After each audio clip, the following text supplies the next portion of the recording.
آیتیں ہوئی ہیں 130 سورہ نساء کی 130 آیتیں. اعوذ باللہ من الشیطان الرجیم بسم اللہ الرحمن الرحیم وللہ ما فی السماوات وما فی الارض ولقد وصینا الذین اوتوا الکتاب من قبلکم وإیاکم ان اتقوا اللہ وإن تکفروا فإن للہ ما فی السماوات وما فی الارض وکان اللہ غنیا حمیدا وللہ ما فی السماوات وما فی الارض وکفی باللہ وکیلا ان یشأ یذہبکم ایھا الناس ویأت بآخرین وکان اللہ علی ذلک قدیرا من کان یرید ثواب الدنیا فعند اللہ ثواب الدنیا والآخرہ وکان اللہ سمیعا بصیرا. صدق اللہ العظیم. سورہ نساء کی 130 آیتیں ہو چکی ہیں. اب یہ جو 4 آیتوں کی تلاوت ہوئی ہے اس کا پہلے ترجمہ سن لے، اس کے بعد تفسیر. وَلِلَّهِ اور اللہ ہی کے لیے ہے، ما فی السماوات جو کچھ آسمانوں میں ہے، وما فی الارض اور جو کچھ زمین میں ہے، وَلَقَدْ اور البتہ تحقیق، وصینا ہم نے تاکیدی حکم دیا ہے، الذین ان لوگوں کو، اوتوا الکتاب جن کو دی گئی کتاب، من قبلکم تم سے پہلے، وإیاکم اور تمہیں بھی تاکیدی حکم دیتے ہیں، ان اتقوا اللہ یہ کہ تم ڈرتے رہو اللہ رب العزت سے. وإن تکفروا اور اگر تم کفر اختیار کرو گے، فإن للہ پس اللہ ہی کے لیے ہے، ما فی السماوات جو کچھ آسمانوں میں ہے، وما فی الارض اور جو کچھ زمین میں ہے، وکان اللہ اور اللہ تعالیٰ ہے، غنیًا بے پرواہ، حمیدہ قابل تعریف. وللہ اور اللہ ہی کے لیے ہے، ما فی السماوات جو کچھ آسمانوں میں ہے، وما فی الارض اور جو کچھ زمین میں ہے، وکفی باللہ اور کافی ہے اللہ تعالیٰ وکیلا کارساز. ان یشاء یذہبکم ان یشاء اگر وہ چاہے، یذہبکم تو تمہیں فنا کر دے، ایھا الناس اے لوگو، ویأت بآخرین اور لائے دوسروں کو، وکان اللہ اور اللہ تعالیٰ ہے، علی ذالک اس بات پر قدیرا قدرت رکھنے والا. من کانا جو شخص یرید ثواب الدنیا ارادہ کرتا ہے دنیا کے بدلے کا، فعند اللہ پس اللہ کے پاس، ثواب الدنیا والآخرہ دنیا کا بدلہ بھی ہے اور آخرت کا بدلہ بھی ہے. وکان اللہ اور اللہ تعالیٰ ہے، سمیعاً سننے والا، بصیراً دیکھنے والا. یہ ان 4 آیتوں کا ترجمہ ہوا. اب اس کی تفسیر سن لیں. فرمایا وللہ اور اللہ ہی کے لیے ہے. لفظ اللہ یہ اللہ کا ذاتی نام ہے. لفظ اللہ جو ہے یہ اللہ کا ذاتی نام ہے. ذاتی نام کو آپ اس طرح سمجھیں کہ جس طرح بچہ پیدا ہوتا ہے نا، تو اس کا جو نام رکھا جاتا ہے، مثال کے طور پر بچہ کوئی پیدا ہوا تو اس کا نام رکھ دیا عبداللہ، تو اب یہ جو نام ہے یہ اس کا ذاتی نام کہلاتا ہے. باقی جب وہ بڑا ہوتا ہے، حافظ بنتا ہے تو لوگ اس کو حافظ کہتے ہیں. جب وہ قاری یہ بن جاتا ہے تو لوگ اس کو قاری صاحب کہتے ہیں. جب وہ عالم بنتا ہے تو لوگ اس کو عالم کہتے ہیں، مولانا صاحب کہتے ہیں. اب یہ جو حافظ، قاری، مولانا، یہ اس کے صفاتی نام ہیں. اس کا ذاتی نام وہی تھا جو اس کی پیدائش کے وقت اس کے والدین نے رکھا تھا، عبداللہ. اسی طرح لفظ اللہ جو ہے یہ اللہ کا ذاتی نام ہے، اور باقی رحمان، رحیم، متین، قدوس یہ جتنے بھی نام ہیں یہ سارے اللہ کے صفاتی نام ہیں. تو لفظ اللہ کا ذاتی نام ہے. حدیث شریف میں آتا ہے اللہ رب العزت کے مشہور 99 نام ہیں. تو حدیث شریف میں آتا ہے جو ان ناموں کو یاد کرے گا اور اس کو سمجھے گا، اس کو یاد کرے گا، تو اللہ رب العزت اس نام کی برکت سے اس شخص کو جنت میں داخلہ دیں گے. تو اس نام کی بڑی برکت ہے، اللہ کے صفاتی نام کے بھی بڑی برکات اور اس میں بڑے ثمرات ہیں اور بڑی تاثیر ہے اس کی.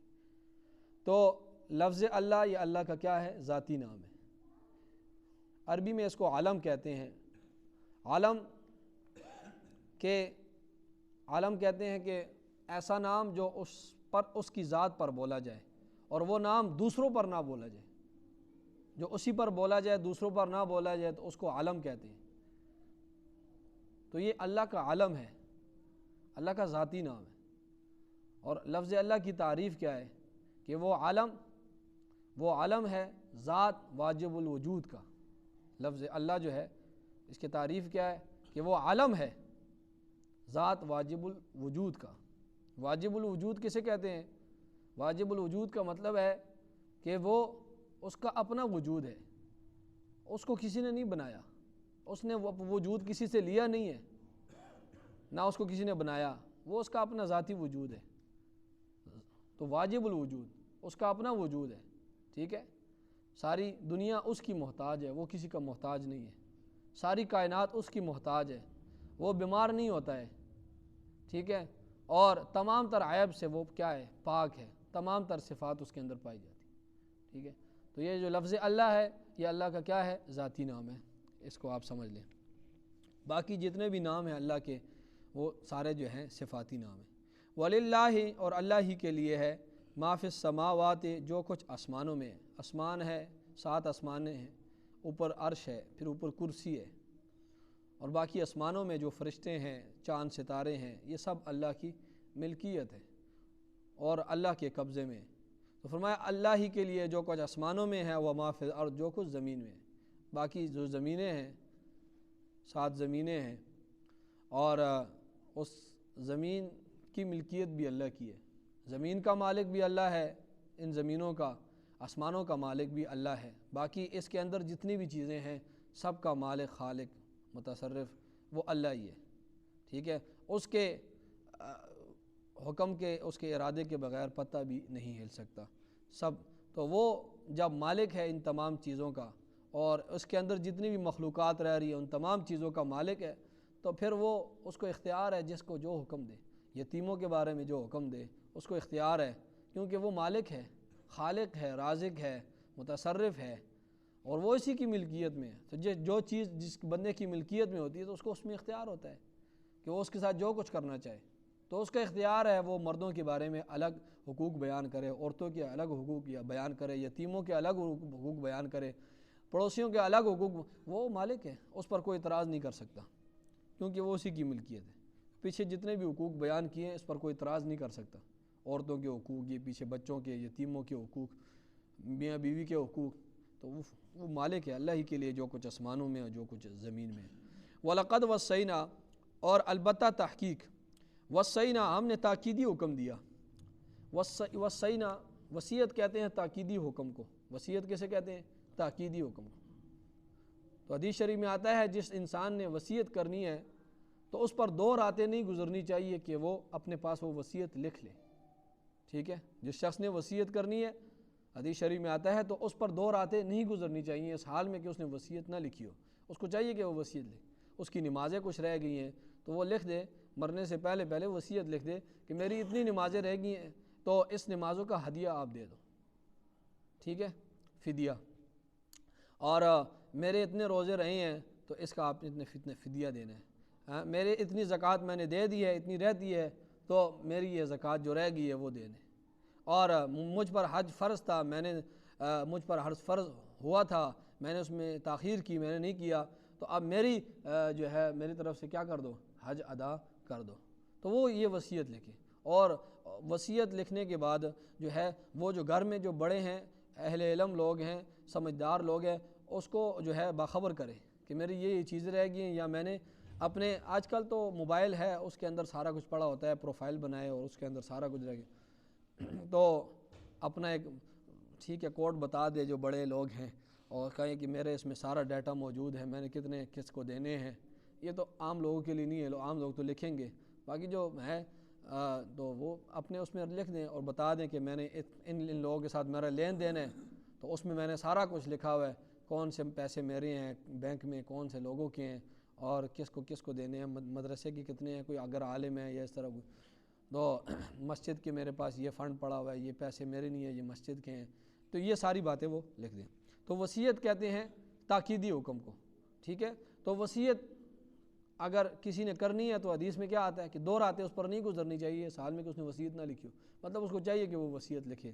فرمایا وَلَقَدْ وَصَّيْنَا، اور البتہ تحقیق ہم نے تاکیدی حکم دیا ہے، الَّذِينَ، ان لوگوں کو، اوتوا الکتاب، جن کو دی گئی کتاب، ٹھیک ہے۔ موسیٰ علیہ السلام کو کتاب دی گئی تھی اور تورات، اور موسیٰ علیہ السلام کے ماننے والوں کو یہودی کہا جاتا ہے۔ اسی طرح داؤد علیہ السلام کو زبور دی گئی تھی، اور اسی طرح انجیل جو ہے عیسیٰ علیہ السلام کو دی گئی، تو ان کے ماننے والوں کو عیسائی کہا جاتا ہے، ٹھیک ہے۔ تو فرمایا البتہ تحقیق ہم نے تاکیدی حکم کیا ان لوگوں کو، اوتوا الکتاب، جن کو کتاب دی گئی، من قبلکم، تم سے پہلے، اور وإیاکم، اور تمہیں بھی ہم حکم دیتے ہیں، کس بات کا؟ اس بات کے کہ ان اتقوا اللہ، یہ کہ تم اللہ رب العزت سے ڈرتے رہو، تقوی اختیار کرو۔ اللہ سے ڈرنے کا معنی یہ ہے کہ اللہ کی نافرمانی نہ کرو۔ اللہ نے جو احکام اتارے ہیں، جو احکام بتائے ہیں، اس احکام کو سمجھو، اس پر عمل کرو، اور جن چیزوں سے منع کیا ہے، یہ تقوی ہے، اس کا معنی تقوی یہی مطلب ہے کہ جن چیزوں کو اللہ نے کرنے کا کہا ہے، نماز پڑھو، روزے رکھو، تو وہ احکامات اللہ نے جو بتائے ہیں کرنے کا تو اس کو کرو، اور جن سے منع کیا اللہ رب العزت نے جن چیزوں سے، تو اس سے رک جاؤ، اس کا معنی تقوی ہے۔ تو فرمایا اللہ سے ڈرو، مطلب یہ ہے کہ اللہ کی نافرمانی مت کرو، اور یہ تمہیں ہم نہیں کہہ رہے ہیں، اللہ فرما رہے ہیں تم سے پہلے جتنی قومیں گزری ہیں ہم نے ان کو بھی یہ بات کہی ہے کہ کیا کرو؟ تقوی اختیار کرو۔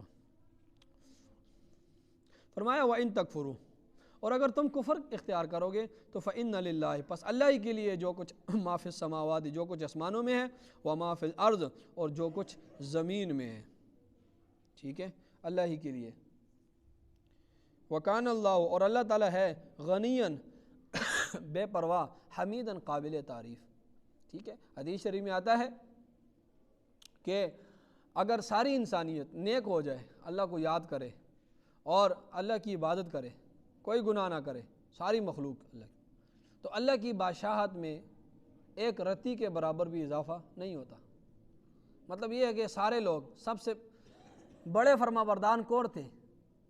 آپ صلی اللہ علیہ وسلم تھے، سارے آپ صلی اللہ علیہ وسلم کی طرح فرما بردار بن جائے ساری مخلوق، تو اللہ فرماتے ہیں تمہاری عبادات کی وجہ سے، تمہارے ذکر اذکار کی وجہ سے، تم جتنے بھی عبادات کرتے ہو، میری بادشاہت میں ایک رتی کے برابر بھی اضافہ نہیں ہوتا، اور سارے میرے نافرمان بن جاؤ۔ سب سے بڑا نافرمان کون تھا؟ شیطان ہے، سارے شیطان بن جاؤ اور میری نافرمانی کرو۔ فرمایا میری ملکیت میں، میری بادشاہت میں تمہاری نافرمانی کی وجہ سے ایک رتی کے برابر بھی کمی نہیں ہوگی، مجھے نقصان نہیں ہوتا۔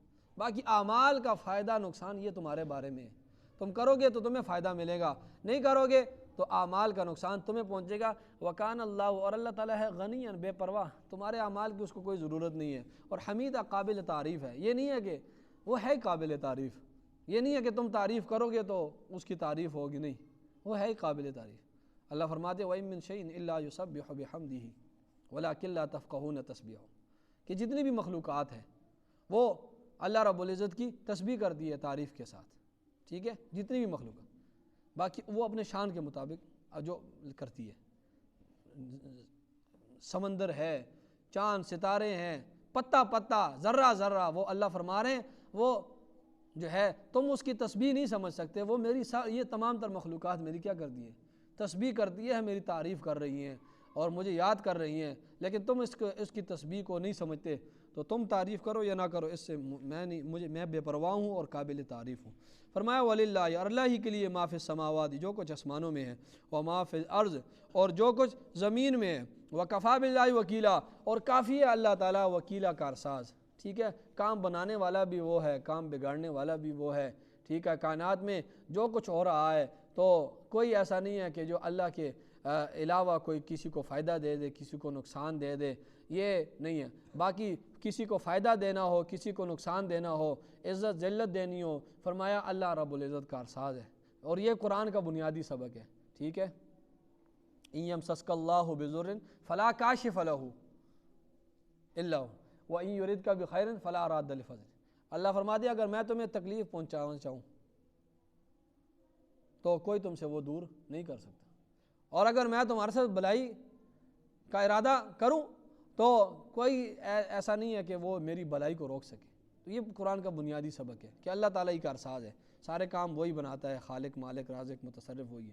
فرمایا ان یشاء یذہبکم، اگر وہ چاہے یذہبکم تو وہ تمہیں فنا کر دے، ایھا الناس اے لوگو، ویأتی بآخرین اور دوسرے لوگوں کو لے آئے، دوسروں کو لے آئے، وہ چاہے، اس کے لیے کچھ مشکل نہیں ہے۔ وکان اللہ، اور یہ ہے اللہ تعالیٰ پر، علی ذالک، یہ قدیرہ، اور اس پر اللہ تعالیٰ کیا ہے؟ قدیرہ، قدرت رکھنے والا، ٹھیک ہے؟ تمہیں فنا کر دے، دوسری مخلوقات کو لے آئے، یہ اس کے لیے کچھ نہیں ہے، سیکنڈوں کا کام ہے۔ وہ دیکھیں نا، کچھ سیکنڈ کا زلزلہ آتا ہے، کچھ سیکنڈ کا، وہ 2000 اس میں جو آیا تھا، جو 2005 میں، اس میں کتنے سیکنڈ تھے؟ منٹ تو رکتا بھی نہیں ہے، منٹ تو بہت دور ہوتا ہے، وہ سیکنڈوں کا ہوتا ہے، وہ آنن فانن سب تباہ ہو جاتے ہیں، پھر اس کو تعمیر کرتے کرتے جو ہے 10 سال 5 سال 15 سال لگ جاتے ہیں۔ فرمایا من کان یرید ثواب الدنیا، جو شخص ارادہ کرتا ہے دنیا کے بدلے کا، تو فعند اللہ، پس اللہ کے پاس ہے ثواب الدنیا، دنیا کا بدلہ بھی، والآخرت، اور آخرت کا بدلہ بھی۔ وکان اللہ، اور اللہ تعالیٰ ہے سمیعاً، سننے والا، بصیراً، دیکھنے والا۔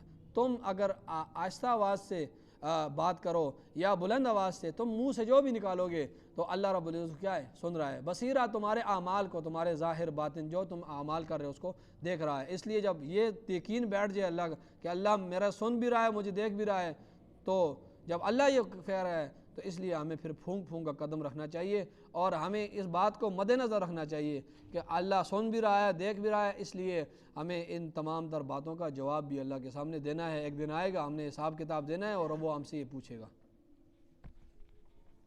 آمین۔ الحمدللہ رب العالمین والعاقبۃ للمتقین، والصلاۃ والسلام علی سید الانبیاء ربنا آتنا فی الدنیا حسنہ وفی الآخرۃ حسنہ وقنا عذاب النار، صلی اللہ